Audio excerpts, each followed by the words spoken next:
अस्सलाम वालेकुम। उम्मीद करती हूँ आप सब खैरियत से होंगे। मैं भी बिल्कुल ठीक ठाक हूँ। तो स्टार्ट करते हैं आज का व्लॉग। आपको पता है जैसे कि गर्मियों का आगाज़ हो चुका है, तो सबसे पहले जो आपको मैं चीज़ दिखा रही हूँ वो है दूध बोतल। ये बेसिकली व्लॉग ऐसा कि स्टार्टिंग में थोड़े क्लिप्स आगे पीछे किए हैं, लाइक थोड़ी एक्टिविटी जो मैं खा पी रही थी, और उसके अलावा जो मेन वीडियो वो आगे है। तो खैर जी, दूध बोतल से आगाज़ किया और नूडल्स यहाँ पे बना रही थी। तो मैंने पहले सोचा ASMR टाइप ना थोड़ी सी बीच में क्लिप डालूंगी कि नूडल्स का पैकेट ऐसे ऐसे खोल रही हूँ, पानी डाल रही हूँ, पानी के बुलबुलों की आवाज़ आ रही है। लेकिन फिर मैंने कहा नहीं यार, बातचीत करके बात बताते हैं, करते हैं। यहाँ पे जो नूडल्स खा रही हूँ वो कनौर के हैं, चटपटे। पहले ही शुरू में कनौर के नूडल्स तो अफोर्डेबल थे ही थे, अब भी जिनके अफोर्डेबल है उनके लिए है, लेकिन क्वाइट एक्सपेंसिव हो चुके हैं। और उसके अलावा ये कि इसका जो चिकन फ्लेवर है ना वो बहुत टेस्टी है, और उसके अलावा इसका जो चटपटा फ्लेवर है बहुत टेस्टी है। दो फ्लेवर बहुत ही टेस्टी है, लेकिन चटपटा भी गले को इफ़ेक्ट अब करना स्टार्ट हो चुका है। और उसके बाद ये जूस पिया, चिकन धोया तो इसकी ना मैंने कहा चलो मानो कि थोड़ी पेट पूजा क्यों ना कर ली जाए। उसे भी महसूस हो कि मैं इस दुनिया में रहती हूँ, कुछ अच्छा खा सकती हूँ। तो मैंने कहा चलो जी, उसको थोड़ा सा जो चिकन की चंद बोटियाँ, लाइक गर्दन और एक बोटी, मैंने कहा थोड़ी बहुत चलो तुम खा लो। तो मैं यहाँ पे इस वक्त वैसे मानो आई तो होती है, लेकिन आज पता नहीं क्यों नहीं, पता नहीं किधर गई थी। और वैसे भी उसके न्यू बॉर्न बेबीज़ हुए हैं। मैं आपको इंशाल्लाह कोशिश करूँगी कि वीडियो में ज़रूर दिखाऊँ। अव्वल तो वो सुबह के वक्त बिल्कुल नहीं नज़र आती, और उसके बच्चे भी नज़र नहीं आते। ये है कि रात के वक्त होते हैं, लेकिन रात के वक्त जहाँ पे उसने अपनी गंदी औलाद पाली है ना, वहाँ पे वो नज़र नहीं आते, और जाना अलाउ भी नहीं है, वरना वो डरते हैं और छुप जाते हैं। और किस तरह से छोटी सी चीज़ों का हम बाहर निकालें, क्योंकि चीज़ें वहाँ पे काफ़ी, और वो फिर दिखा भी नहीं पाती। तो इसलिए पॉसिबल ट्राई करूँगी मैं आपको साथ देख सकूं और आपके साथ शेयर कर सकूं।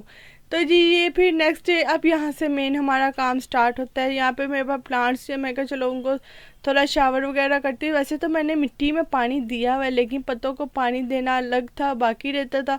और जितनी गर्मी, इतनी धूप, दिन टाइम तो अच्छी खासी गर्मी स्टार्ट हो चुकी, रात को ही बस थोड़ा सा सुकून होता है।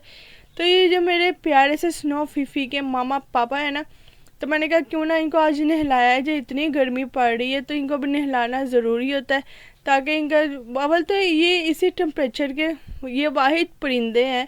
ये ग्रीन रिंग नेक जिनको कहते हैं, और नॉर्मल ज़ुबान में मिट्ठू कहते हैं, या भी नॉर्मल ज़ुबान में जो सिंपल तोता ही कहते हैं।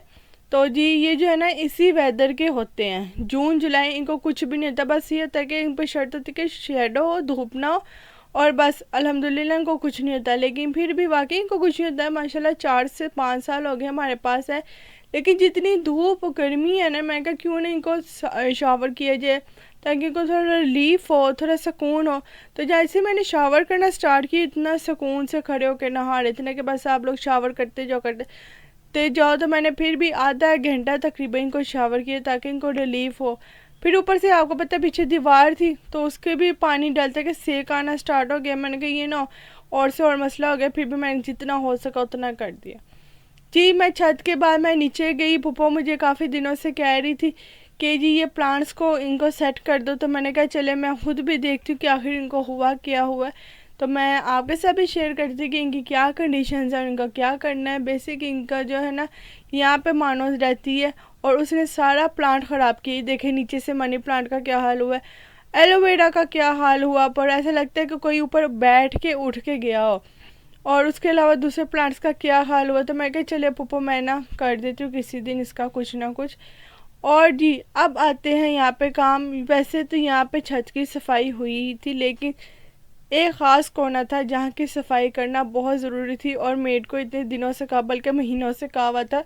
अव्वल तो पहले सर्दियाँ थी कि अच्छा बाजी कर दूँगी। फिर हमने कहा जब तुम्हें ईजी लगे ना, जब तुम्हें मसरूफियत ना हो तो फिर तुम कर देना, ठीक है। अव्वल तो हमने मेड लगाई नहीं, ये कज़न की मेड आती, तो फिर उसका कहा था कि तुम हो, जब तुम्हें टाइम मिले ना। तो ज़ाहिर बात है इसके एक्स्ट्रा चार्जेस होते हैं। ये नहीं कि भाई वो उसका काम कर रही है तो उसी में जी आके हमारा भी काम करता, बिल्कुल भी नहीं। इसके एक्स्ट्रा चार्जेस हमने उसको पे किए थे, जितने भी उसके बनते थे। तो हमने कहा था कि तुम टाइम निकाल के ना ज़रा हमारी छत की सफाई कर देना। तो छत की सफाई ये था कि कूलर वगैरह निकाला हुआ था, साइड पर कूलर था ना मिट्ठुओं के पिंजरे के नीचे, उनका ट्रे वगैरह भी साफ़ होने वाला था, क्योंकि जितनी सर्दी गुजरी है उसके बाद ट्रे बिल्कुल भी नहीं साफ़ किया। और ट्रे ना साफ़ करने का एक ह्यूज रीज़न ये था कि ये ब्रीडिंग पेयर है और एक बार ये डिस्टर्ब हो जाएं तो बस फिर इन्होंने कसम खा लेनी कि हमने भाई ब्रीड नहीं करनी। तो इनके बहुत से टिप्स एंड ट्रिक्स होते हैं जिसको बहुत केयर करना पड़ता है। तो इसी वजह से ना ट्रे बिल्कुल भी नहीं निकाला कि भाई जिस तरह है उसी तरीके से रहने दो, और हर साल ऐसा ही होता है। और ऊपर से ना ये इन्वायरमेंट अपना ज़्यादा पसंद करते हैं, जिस किस्म को इनको आप इन्वायरमेंट दो और वो उसी तरीके से रहना तो उसी तरीके से खुश रहते हैं। अगर आप इसमें थोड़ा बहुत भी चेंज करो ना तो वो चिढ़ जाते हैं। लाइक ये ट्रे इतना भरा हुआ था, इतना भरा था कि मैंने खींचा जब ना तो तकरीबन पूरा दाने से भरा पड़ा था और इनके दाने की छन्नी को भी टच कर रहा था, इतना दाने का गंद पड़ा हुआ था। तो मैंने खुद ही अवॉइड किया था कि नहीं यार ये डिस्टर्ब हो गए तो हमारा ही काम ख़राब हो जाए ना। तो पहले ही अगर हम पिंजरे के करीब भी ना जाए, उनको दूर ही नज़र आ जाए कि कोई आया है, तो जो फीमेल है ना वो अग्रेसिव हो जाती है, तो क्यों हम अपना नुकसान करें। तो मैंने कहा आज ही छत की सफाई तो होनी है और उस कोने की भी सफाई होनी, तो उनको फील होना कि यहाँ पे कोई है, यानी कि थोड़ा बहुत डिस्टर्ब उन्होंने होना है, तो क्यों ना उनको मुकम्मल ही डिस्टर्ब कर लिया जाए। वैसे भी इस बारी की ब्रीड तो मुकम्मल नहीं हुई, यानी कि इस बार हमने ब्रीड बिल्कुल भी नहीं ली। और क्यों ना इस कोने को सफाई की जाए, उनका ट्रे भी साफ़ किया जाए और इस सफाई से भरपूर फ़ायदा लिया जाए। तो मैंने ट्रे निकाला, नीचे सारा उनका झाड़ा सारा साफ़ किया, कोना सारा साफ़ किया, साथ हेल्पर के साथ हेल्प आउट करवाती रही, चीज़ें उठा के इधर रख उधर रख, चीज़ें अरेंज करती रही। और जो मेरा दूसरा कोना था प्लांट्स का, उसको भी सारा साफ़ करना था, वहाँ पे भी अच्छे खासे गमले छोटे मोटे टूटे हुए थे, बाकी छत साफ़ थी। लेकिन जैसे ट्रे साफ़ किए तो वहाँ का भी हिस्सा सारा गंदा हो गया, उसको भी साफ़ किया तो माशाल्लाह छत तो काफ़ी साफ़ हो गई, बल्कि काफ़ी क्या मुकम्मल ही साफ़ हो गई। मिठू भी खुश हो गए। फिर मैं आ गई नीचे, तो फिर अपने मिठू को थोड़ा दिया टाइम, थोड़ा प्यार किया, क्योंकि ये घर में कोई भी नहीं था तो कह रहा था कि मुझे पकड़ो पकड़ो। मसरूफ़ियत की वजह से उससे पकड़ भी ना सकी, तो मैंने कहा चलो अब आ गई तुम्हारी बारी, थोड़ी तुम्हारी खिदमत कर ली जाए, क्योंकि सबकी बारी बारी खिदमत घर में होती है। तो ये था मेरा आज का ब्लॉग, उम्मीद करती हूँ पसंद आ रहा है। फिर मिलेंगे इंशाल्लाह नेक्स्ट। अल्लाह हाफिज़।